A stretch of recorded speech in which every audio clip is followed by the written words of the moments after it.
தேடி தேடி சென்று சோறு தின்பதையும், தேவையே இல்லாமல் அவுட்டிங் என்ற பெயரில் ஊர் சுற்றுவதையும், நடுராத்திரியில் திரைப்படம் பார்க்கப் போவதையும், நாகரிகம் என்ற பெயரில் அநாகரிகத்தில் ஈடுபடுவதையுமே இந்த தலைமுறையினர் வாழ்வியலாக ஆக்கி வருகின்றார்கள். உணவு திருவிழா என்று அறிவித்தால் காசையும் கொடுத்துவிட்டு தட்டை ஏந்தி கொண்டு யாசகம் கேட்பது போல் வரிசையில் நிற்கின்றது சமூகம். ஒரு நடிகன் தன்னுடைய வருமானத்தை பெருக்கிக் கொள்ள நள்ளிரவு காட்சிகளை வைக்கின்றார். அறிவை இழந்து குடும்பத்தோடு சென்று கூட்ட நெரிசலில் சிக்கி இறந்து போகின்றார்கள்.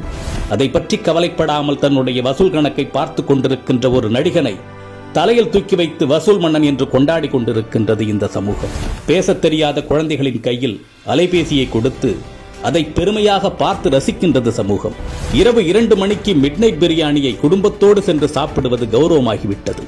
நீங்கள் உங்கள் குழந்தைகளுக்கு உணவு கொடுக்கவில்லை, ஸ்லோ பாய்சன் கொடுக்கின்றீர்கள். உங்கள் தலைமுறையை மலடாக்குவதற்கு மருந்து கொடுத்துக் கொண்டிருக்கின்றீர்கள். பிள்ளையை பெற்ற பெற்றோர்களே, நம்மில் பலர் பிள்ளைகளை உருவாக்கவில்லை, நிறைய வருமானம் கொடுக்கும் ஜெர்சி மாடுகளை உருவாக்கி கொண்டிருக்கின்றோம். உங்களில் எத்தனை பேரின் பிள்ளைகளுக்கு அறிமுகமில்லாத ஒரு மனிதரிடம் 10 நிமிடம் உரையாடத் தெரியும்? சொல்லிக் கொடுத்திருக்கின்றீர்களா? இனி சொல்லிக் கொடுங்கள். உங்களில் எத்தனை பேரின் பிள்ளைகளுக்கு தன்னம்பிக்கைக்கும் தலைகணத்திற்கும் உள்ள வேறுபாடு தெரியும்? சொல்லிக் கொடுத்திருக்கின்றீர்களா? இனி சொல்லிக் கொடுங்கள். உங்களில் எத்தனை பேரின் பிள்ளைகளுக்கு நம் தாய்மொழியில் தமிழில் தொடர்ந்து ஒரு 5 நிமிடம் பிற மொழி கலவாமல் பேசத் தெரியும்?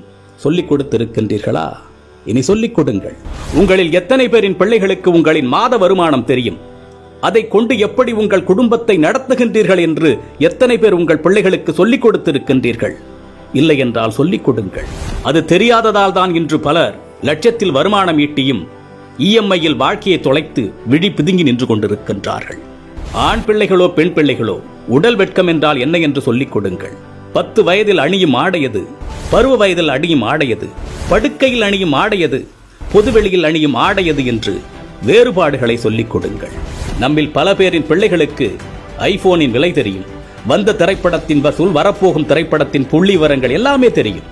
ஆனால் அன்றாடம் நாம் உண்ணக்கூடிய அரிசியின் விலை தெரியுமா? காய்கறிகளின் நிலவரம் தெரியுமா? நம் பிள்ளைகளில் பலருக்கு பில்கேட்ஸை தெரியும், எலான் மஸ்கை தெரியும். ஆனால் நம் மொழிக்காக, இனத்தின் வளர்ச்சிக்காக இன்னுயிர் துறந்த தியாக வரலாறுகளை பற்றி தெரியுமா? இன்னும் சொல்வதானால் உங்களில் எத்தனை பேர் அவர்களை நினைத்து பார்க்கின்றீர்கள்? நம் மண்ணின் தியாக வரலாறுகளை நம் பிள்ளைகளுக்கு சொல்லிக் கொடுங்கள். எப்பொழுதுமே உறவுகளை எதிரிகளாக மட்டுமே கட்டமைத்து அவர்களின் மூளைகளில் ஏற்றிவிடாதீர்கள். உறவுகளை ஒதுக்கத் தொடங்குங்கள் என்று அவர்களுக்கு நீங்கள் சொல்லிக் கொடுத்து விட்டால், அவர்கள் வளர்ந்து விட்ட பிறகு அவர்கள் ஒதுக்குகின்ற முதலாவது நபர் நீங்களாக தான் இருப்பீர்கள். வாழ்க்கை என்பது வெறும் கேளிக்கையும் வேடிக்கையும் பணம் ஈட்டுவதும் ஆடம்பரமும் மட்டுமல்ல, அது மன நிறைவாக வாழ்வது. அது எப்படி என்று குழந்தைகளுக்கு கற்றுக் கொடுங்கள். இந்த மனித சமுதாயத்திற்கு பெற்றோர்களாகிய நீங்கள் செய்யக்கூடிய மிகப்பெரிய கடமையே உங்கள் பிள்ளைகளை அறம் சார்ந்த பிள்ளைகளாக, அறிவார்ந்த பிள்ளைகளாக உருவாக்குவதுதான். அறிவு என்பது படித்து தெரிந்து கொள்வதல்ல, ஏடுகளில் இருந்து நாம் அறிந்து கொள்வதல்ல. நாம் கற்றுக்கொள்ளுகின்ற அத்தனையும் நமது புத்திக்குள் இறங்கி அது என்னவாக வெளிவருகின்றது என்பதை பொறுத்ததுதான் அறிவு. சிந்திக்க தூண்டுவது அறிவு. தன்னுள் எழும் கேள்விகளுக்கு தானே விடை காண்பதுதான் அறிவு. அப்படிப்பட்ட அறிவை உங்கள் பிள்ளைகளுக்கு வழங்குங்கள்.